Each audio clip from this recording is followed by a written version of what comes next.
Welcome back to another edition of The Angels here on MLB The Show 25.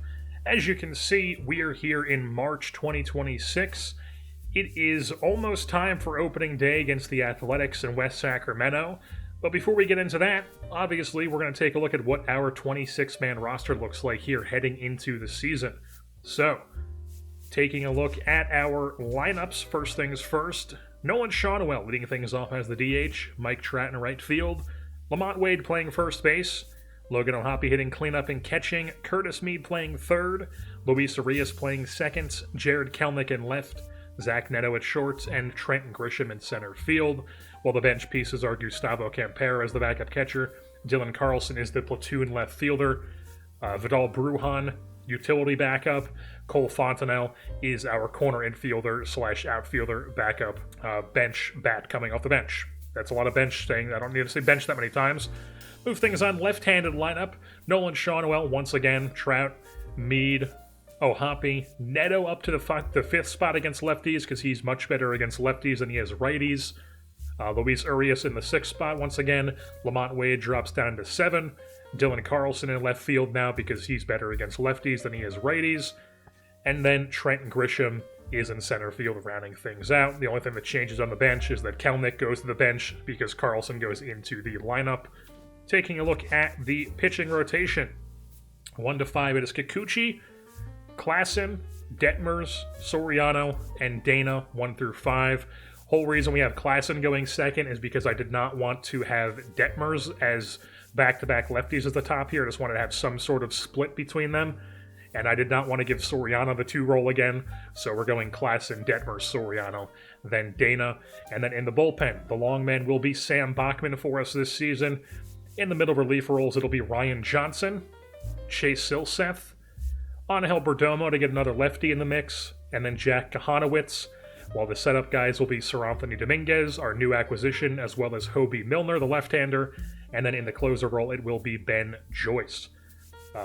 We have 2 starters in our bullpen here. Chase Silseth, he was a bullpen guy for us down the stretch last year, and he was pretty damn good in 24 and a third innings.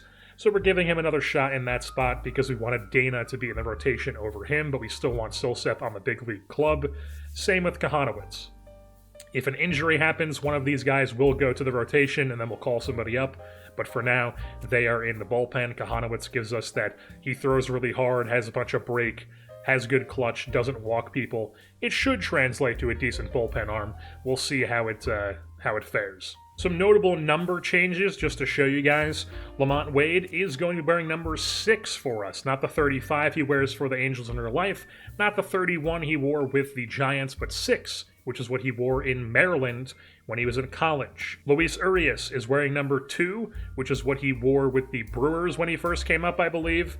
And it's just a cool number. He's a cool player. He's wearing number 2. Jared Kelenic is going back to his Mariners number. He's wearing 10 for us rather than the 24 that he wears with the Braves.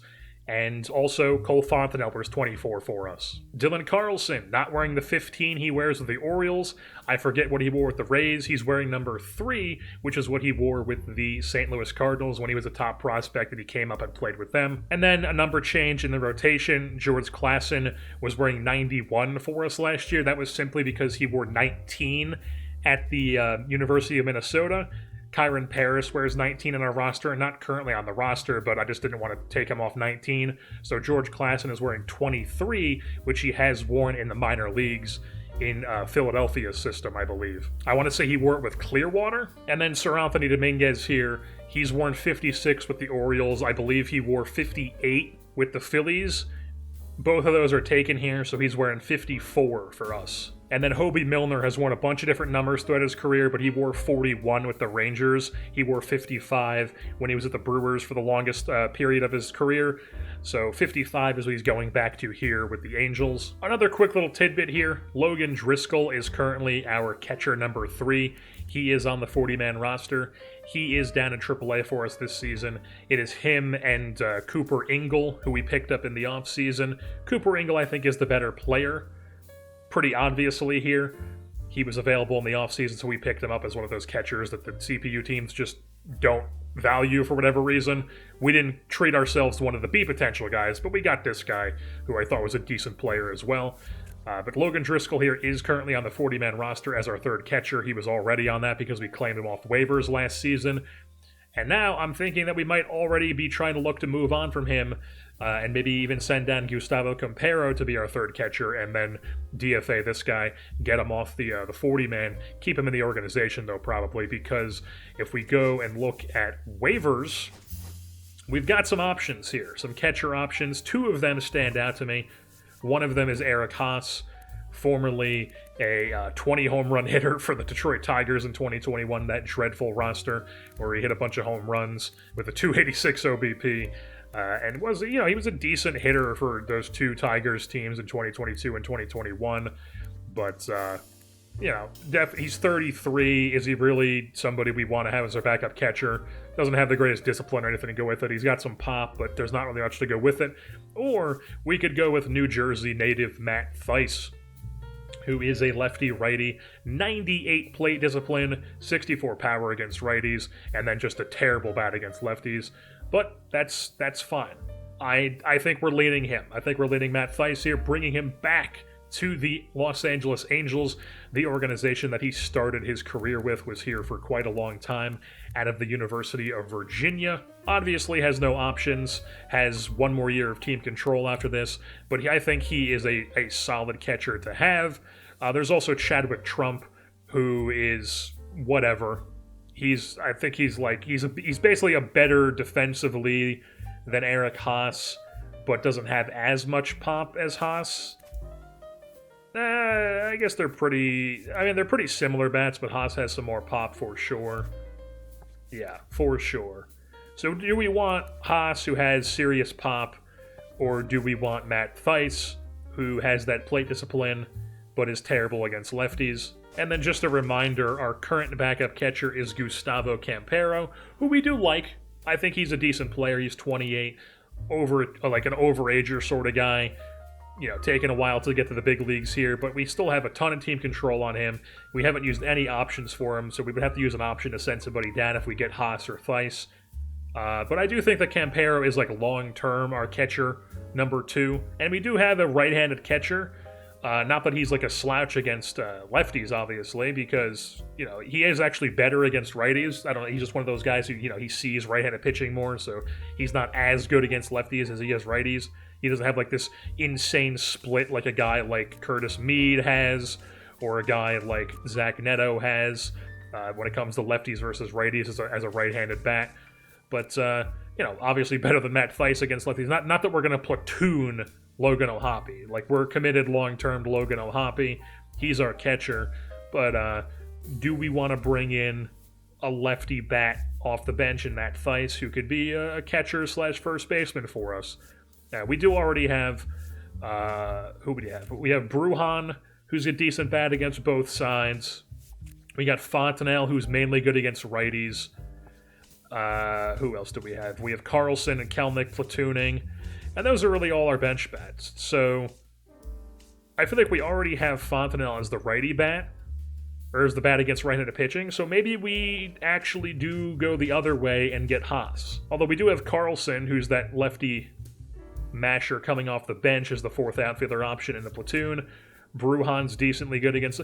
You know what? I've talked myself the other way. We're gonna claim Matt Thaiss now that we've talked about this transaction for way too long. Matt Thaiss, we're gonna slap a claim on him, the New Jersey legend, and we're gonna see what happens. And there you have it. We have indeed claimed Matt Thaiss. He is back for his second stint as a Los Angeles Angel. Unfortunately, every number that Matt Thaiss has worn in his career is currently taken by us. He wore 23 when he was first an Angel. That's worn by George Klassen. He wore 12. He then switched to 12. That's currently Trent Grisham's number. Then he switched to 21, which is also what he wore at Virginia. That's currently owned by Cooper Hummel, who's not currently on the big league roster, but is still in the organization. So I don't know if I want to give him that number. Cooper Hummel's still on the roster. Yeah, we're going to keep Cooper Hummel with 21. So Matt Thaiss is not going to get 21. He wore 29 with the White Sox, which is currently, I think it's retired. It is indeed retired. And then he wore 34 with the Rays in real life currently. or he wears 33, I should say, or 34, and that is currently taken by Curtis Mead. So we're going to go ahead and give him 25. Once again, I don't know how to get rid of these updates. I've looked. I have not been able to find where you're able to turn it off if you even can. It would not surprise me if you can't, because that's something that a sports game would do. Be like, hey, we'll block a quarter of the screen with some update about somebody who you forgot was on your friends list. Welcome to the 2026 campaign as the Los Angeles Angels are playing host to the St. Louis Cardinals here in the home opener for the Halos. We'll start things off with Caden Dana on the bump, making his first start here of 2026 on the slab here for the Angels. Take a look at the Cardinals lineup listed 1-9 he'll be facing. And in the top half of the first, he would work a clean inning as he gets a line out from Walker right at Lamont Wade. And then Pedro Pages in the second would ground out to third base. Mead makes the play, 1-2-3 go the Cardinals. Move things on to the bottom of the second where Tink Hence will be making the start for the Cardinals, his second time of the season. Take a look at the Angels lineup here, listed 1-9. We'll start things off with Curtis Mead at the dish. Tink Hence throwing a slider, whiffed through by Mead, but somehow Tink Hence tweaked his shoulder on that one. He already has to come out of the game, so Matthew Liberatore, the lefty, coming out of the pen cold into the game here in the second inning, and it don't matter. Gets Curtis Mead locked up on that fastball down and away for out number one, and then he proceeds to close out the inning by getting Kelnick on a 95-mile-an-hour fastball, just blowing it by him. So scoreless for the Halos. Move things on top three. Honest Abe Toro gets a cutter in on the hands and somehow just fights that thing off over the right field fence, 363, and the Cardinals strike first in this one. It's 1-0. But then Dana would settle up, strike out Burleson on a nasty backdoor slider. So it's 1-0 heading to the bottom of the third, where Nolan Schanuel gets an up-and-away fastball, punches that to left field for a bloop single, and then Mike Trout rips one over the head of the left fielder off the wall there, and that allows Schanuel to score from first base as that ricochets away from the fielder. RBI double for Trout makes it a 1-1 ball game. Brings up Lamont Wade, who's swinging at an 0-2 count, and this one is just going to land in no man's land there in right center field, allows Trout to score, and the Halos have themselves a 2-1 lead here in this ball game. Jimmy Crooks comes up here in the bottom of the fourth, and Trent Grisham showing off the improved defense for the Angels. Last year, that would have been a base knock for sure. And then Dana would proceed to strike out old acquaintance Yon Moncada here to end the top of the fourth. Move things on to the fifth. Ground ball, slow roller, or slow chopper over to Lamont Wade, trying to go for the 3-6-1. They only get the lead runner.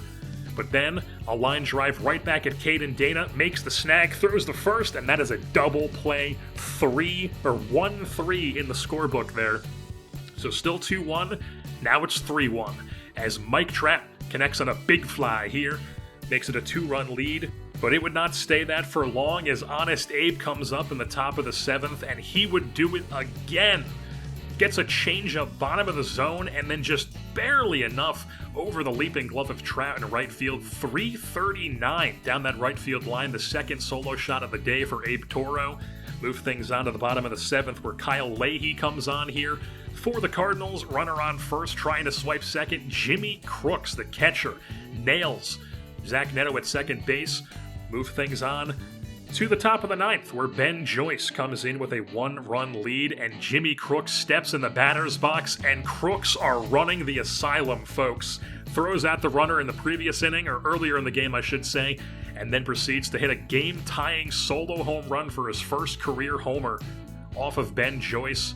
And now, 3-3 game heading to the bottom of the ninth. Ryan Fernandez comes on here for St. Louis, and with one out, Mead whips through a slider, gets away from the catcher Crooks, though, and Mead reaches on the drop third strike. Then Vidal Brujan comes on to pinch run to get some extra speed out there on first. Luis Arias comes up, ball gets away from Crooks on the wild pitch, allows the runner Brujan to move into second base in scoring position. Arias then takes the 2-2 pitch out to left center field. Good timing, middle fastball, just pop fly to left center, but then with two outs, Jared Kelnick, ground ball up the middle, fielded by the center fielder. The throw to the plate is not in time. Vidal Brujan scores on the Jared Kelnick walk-off RBI single, and the Angels start their home opener off with a walk-off win here over the St. Louis Cardinals. A 2-hit day for Kelenic, including that walk-off single. Mike Trout was your player of the game, though, as he hit 3 for 4 with a home run and a double on the day.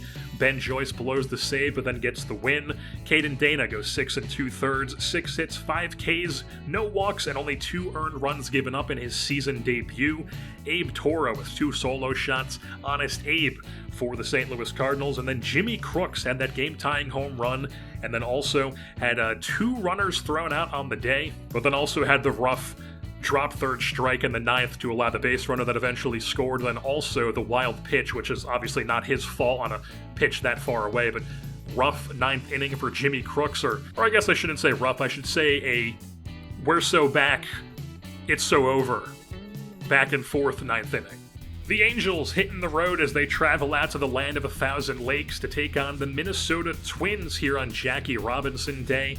Toeing the slab for the Angels on the day will be the left-hander Reed Detmers, making his 4th start of the 2026 campaign. And take a look at this windup, folks. Look how slow it goes up, and then how fast it comes down. And let's just say I could not get the timing down in this first inning, as the first batter of the game, Tommy Edman, proceeds to take a middle-in fastball and punish it to left field. Solo shot kicks off this game, 1-0 Twinkies. Don't call them the Twinkies, folk. There's a whole song about that. So we move things on to Jose Miranda, stepping in the batter's box. Cannot find the strike zone. That's a base on ball, so he'll take his base. Brings up Carlos Correa, who grounds one over to third base. 5-4-3 double play. Suddenly it's 2 down, nobody on, and it's like, maybe we can get out of this only allowing 1, but then suddenly it's 2 on, 2 outs, and Brooks Lee, the Marlins legend, rips one off the left center field wall. That's going to score 2, and it's now a 3-0 Twins lead, as the throw to the plate is just wild and no swipe tag there. And then Tyler O'Neill comes up, hits one into the left center field seats. That's a 2-run blast, a 5-0 Twins lead. So at this point, we're like, let's just try to get in this game, chip away, but Pablo Lopez had other ideas. He was phenomenal. Top 2, Logan O'Hoppe, dotted, 12-6 curve, no chance for O'Hoppe, goes down looking. Then it brings up Curtis Mead, dotted to him as well, down and away fastball, no chance. Then it brings up Luis Arias. First pitch swinging, ripping one out to right center field, looks like an easy double as he's going to round first, head into second, but Byron Buxton with the throw on the money gets Arias. 1-2-3 go the Angels. Move things on top 3, 2 out, 1 on. 12-6 curve dotted once again. Shawnuel has no chance. And look at the moves from TC Bear. Now move things on bottom 3. We actually started to figure this timing out on the windup here, as things started to go well for us on the pitching side of things, but we're fighting back down 5 as we have 2 nice defensive plays there from Neto and Arias, respectfully. And move things on top 4. Mike Trout leading things off. He's going to muscle one out down the right field line. That's going to get up against the wall. And he's got his fleet feet on second base with a leadoff double.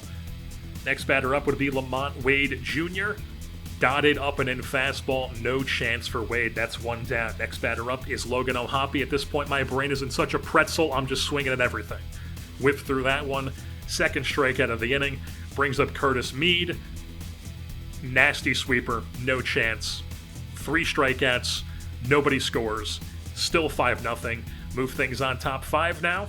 And with 2 outs, bit of a rally here for the Angels. Zach Neto finds some outfield grass on that single. Then it brings up Trent Grisham. Punches one out to left field for a base knock. Back-to-back singles. Brings up Nolan Shawnuel. After a long AB, spits on ball 4. Bases are juiced. Ducks on the pond for who else but Mike Trout, who works a full count. And then just grounds out to third base so nobody comes in to score. Still 5-0. Absolute backbreaker there for the Angels. And then Tommy Edman comes up, rips one off Reed Detmers into the right center field gap. Leadoff double, and that would be the end of the day for Reed Detmers as Chase Silseth comes on out of the bullpen here for the 6th time this season.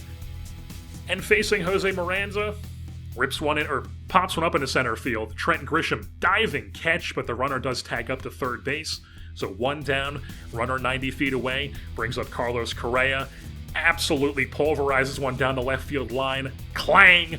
Off the foul pole. 2-run blast. It's a 7-0 Twins lead. and that would pretty much wrap things up. The final in this one would be 8-0 Twins, as the Angels just could not rally back from that 5-0 deficit in the first inning. And Pablo Lopez, man, he gets player of the game honors, and facing him in this game just felt different. I faced velocity in this game, and I'm always pretty late on velocity, especially since I haven't played this game in a while, but his fastball just felt different, and he was just not missing spots. Everything was like 98 on the down and away corner. It was a 12-6 curve on the down and away corner. I mean, he was not throwing balls. Everything was just dotted up on the corners. We had no chance. You ever just have the guitar riff from Savory by Jawbox stuck in your head? Hey, Angel, consider... Just me? Okay, just me. As you can see, we are here late April with the Angels through Season 2 right now. Still decently well, but we have slid a bit from our early start, where we were looking pretty hot there towards the top of the division, but still, extremely early in the season here, so things could swing one way or the other. But so far, things have been swinging mainly in the bad direction, as after that Minnesota, or we lost that game to Minnesota, then we lost the next one, lost that series, then we beat Cincinnati, get swept by Seattle, but then we beat Minnesota. So I guess it's been like up and down. It's been up and down. We are currently 2 games out of first place, 15-13, still above 500, still a positive run differential, but we are giving up a ton of runs, 122. Only the Astros have given up more than us in the American League West. The Central has just given up runs out the wazoo here. Same with the East. So I guess overall not the worst runs scored we could have been giving up, but definitely not the greatest. 4-6 in our last 10. We would like to right the ship. We would like to be a bit scrappy this year, maybe compete for like that 3rd wild card spot. I think we've got the horses to do it. I think so. I think we've got the horses to do it. It's not really worth looking at it right now because we're not in it. We're in it, but we're not. It's April. It's dumb to look at the wild card at this point. The Halos hitting the road once again, this time heading out to Seattle as Jose Soriano looks to right the ship on his season. It has not gotten off to the best start, but we'll start things off with Brian Wu on the bump, the Cal Poly man here for the Mariners. Take a look at the Angels lineup listed 1-9 on the day. We'll start things off, top half of the first inning, 1 out, Mike Trout digs in, and he's going to take 1 out to right field. This one's going to get off the bottom of the wall, or skip off the bottom of the wall, and that's going to be a double for Trout. So he's on second base in scoring position, brings up Lamont Wade, who's swinging at the first pitch, sending it out to left center field. That's going to get cut off by Julio, not up against the wall. And the Angels strike first, 1-0. And then Luis Arias, ground ball over to third base. Nice backhanded stop, but the throw drags Naylor off the bag. It's a 2-0 Angels lead. Move things on top of the second, and Cole Fontenelle, the former TCU Horned Frog, ripping one into the right field seats.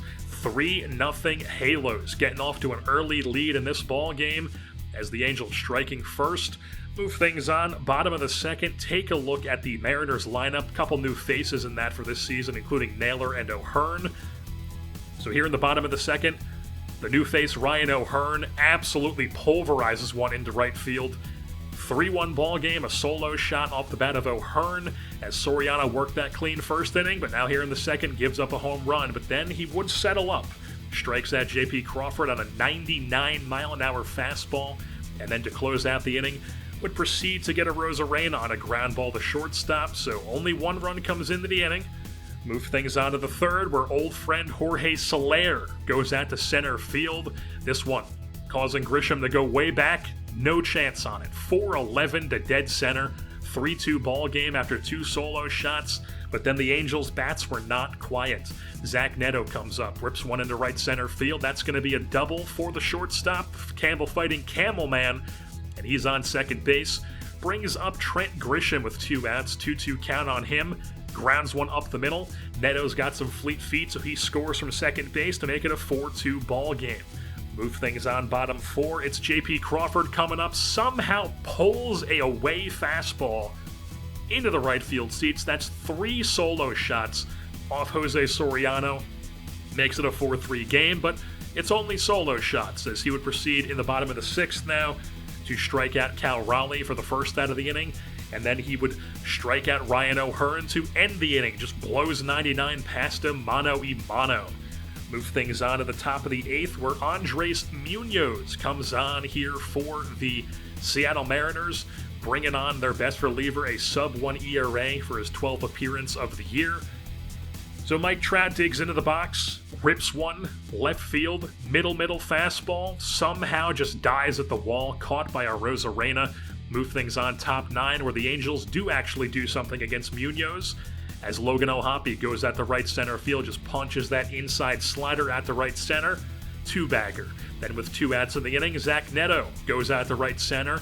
Instead of the double like earlier, this time it goes a bit farther over the fence. 2-run blast for the Campbell Fighting Camel, makes it a 6-3 Angels lead. They would take that into the 9th, where Hobie Milner comes on, looking to extend his scoreless streak here to start the season. Would work 2 quick outs, but then Ryan O'Hearn, another lefty, punches one into left field for a base knock, keeps the inning alive. Then J.P. Crawford takes a down and away sweeper somehow to center field, and the ground rule double keeps the runner at third base. So it's 2nd and 3rd here, 2 outs. Ben Joyce comes on looking for the save with the tying run at the plate in Randy Arozarena, who goes down swinging on a nasty splitter in the dirt. Thrower to first base completes it, and that is your final. Los Angeles Angels win this one by a score of 6-3 over the Seattle Mariners here on the road in the Pacific Northwest, as Jose Soriano actually had a decent performance. 6 innings, 6 hits, 6 Ks, 1 walk, and 3 earned runs. Zach Neto was your player of the game with 2 for 4 on the day with a home run and a double. Cole Fontenelle homered as well. Wade and Trout both doubled. Overall, just a very solid performance against last year's AL West winning Seattle Mariners. So with that being said, that's going to wrap things up here for this edition of the Angels here on MLB The Show 25. I've been your host, JerseyBorn, and I'm saying, Big Dumper in the Home Run Derby.